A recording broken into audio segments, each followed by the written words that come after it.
आज मादीपुर शिव मंदिर के पास एक एनक्रोचमेंट का मामला सामने आया है, जिसके अंदर परवीन तुलसीवाल जी का कहना है कि ये एक अनऑथराइज्ड इलीगल बाउंड्री बनाई गई है। आइए बात करते हैं इस बारे में कि वो क्या कहना चाहते हैं इस बारे में।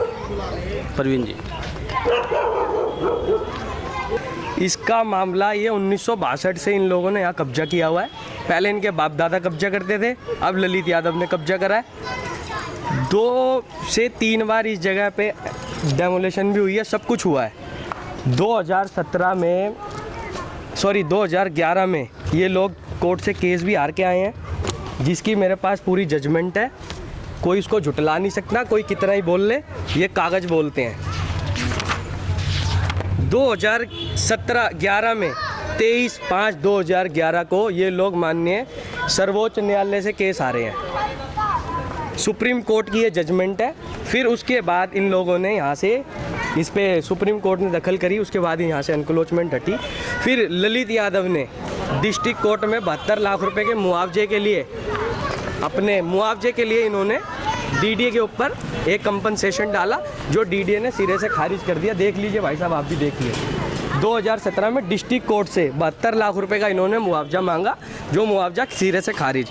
फिर इन्होंने हाई कोर्ट में उस केस को लेके गए 72 लाख रुपए के मुआवजे के लिए, वहाँ से खारिज। सुप्रीम कोर्ट जाने में इनमें दम ही नहीं रहा, क्योंकि जब 2 निचली अदालतों से मामला ख़त्म हो गया तो सुप्रीम कोर्ट क्या करेंगे जाके, तो मामला यही ख़त्म हो जाता है। पिछले 2 महीने से मैंने इस मुद्दे को उठाया।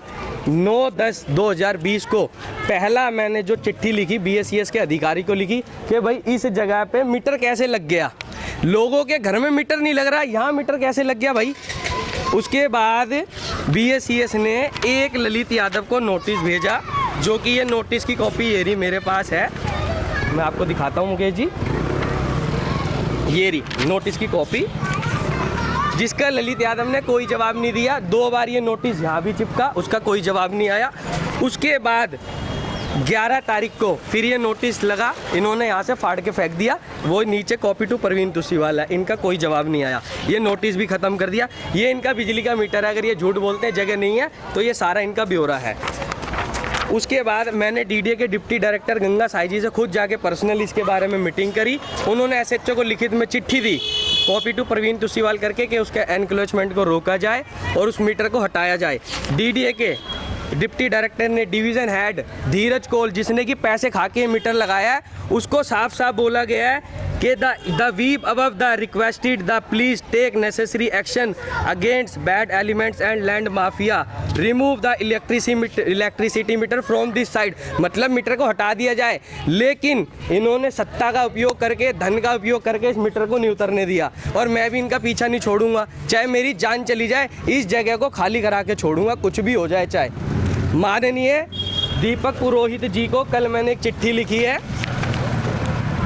जो हमारे वेस्ट के DCP हैं। मैंने उनको क्लियर बोला है कि सर, ये जब तक लड़ाई मैं लड़ूंगा, मेरे को पुलिस प्रोटेक्शन दी जाए। ललित यादव से मुझे जान का खतरा है। अगर कल को मुझे कुछ हो जाता है तो उसकी जिम्मेवारी ललित यादव की है।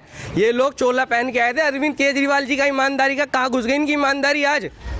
मैं ये इनसे पूछना चाहता हूँ, इनकी कोई आज तक ऑफिशियल स्टेटमेंट नहीं आई है कि कोई ऑफिशियल स्टेटमेंट दे दे कि इसके बारे में कि भैया क्या ड्रामा चल रहा है। कोई है ही नहीं। यहाँ लोगों ने कब्जा करा हुआ है, ये किराए पे जगह दे दी है, यहाँ किराया खा रहे हैं आराम से बैठ के। कोई सुनने वाला नहीं है, प्रशासन के अंदर बोलने वाला नहीं है। भाई क्यों नहीं है? SDM साहब की एक चिट्ठी हमारे हाथ लगी 2017 में।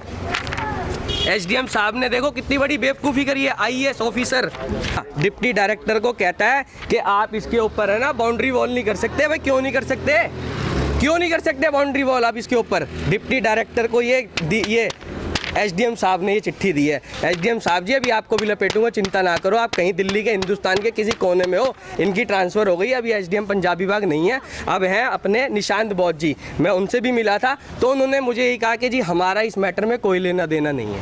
ललित यादव जी, या तो आप प्यार से इसको खाली कर दीजिए, नहीं तो फिर कोई दिक्कत नहीं है, दूर से दूर तक आप भी चलो और मैं भी आपके पीछे पीछे हूँ। परवीन तुस्सीवाल पीछे नहीं हटने वाला। परवीन जी, बात ये है कि आप आखिर इस जमीन पे बाउंड्री वॉल या कुछ भी क्यों इनके पीछे कैमरा घुमाओ, वो देखो गाय माता रोड पे पड़ी है। 50 एक्सीडेंट होते हैं, पूछे गांव वालों से, सबसे, ये मंदिर वाले माला वाले पूछो इनसे कितने लोग एक्सीडेंट हो गए हैं, कितने लोग गिरते हैं रोज के। आज देखो गायों ने आधे से ज्यादा रोड घेरा हुआ है। लेकिन सरकार ने इन गाय माता के लिए भी तो नहीं दिया ये वाली जगह। अरे मुकेश जी, अगर ये गायें इसमें चली जाएगी तो किसी को दिक्कत है क्या? चलो जगह नहीं दी, अभी तक इस पे कोई प्रोजेक्ट नहीं आया है, मेरी डायरेक्टर साहब से बात हुई है, इस पे कोई प्रोजेक्ट नहीं आया जगह के ऊपर।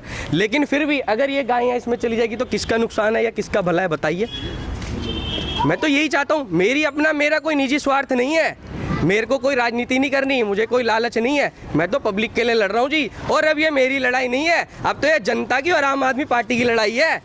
तो जब ये जो लकड़ी की बाउंड्री वॉल लग रही थी जी, ये रातों रात लगाई है जी इन्होंने चोरों की तरह। एक बार मैं उखाड़ के गया था यहाँ से, मैंने खूब तोड़ी है। ये बाबा साहब की कलम है मेरे पास, आज उनका महापरिनिर्वाण दिवस है, ये कलम ने अच्छों को ठोका है, तो इस विधायक को भी ठोकूंगा साथ में, अगर इसका नाम हुआ तो बीच में, चाहे कोई भी हो, सबको लपेटूंगा। अच्छा परवीन जी, चाहते क्या हो आप इसके ऊपर, क्या आपका क्या मैं ये चाहता हूँ ये यहाँ से एनक्रोचमेंट हटे और बाउंड्री वॉल हो, इस पे कोई प्रोजेक्ट आए अच्छा सा, जो कि मेरी बात हो चुकी है, या तो इस पे कोई धर्मशाला बने।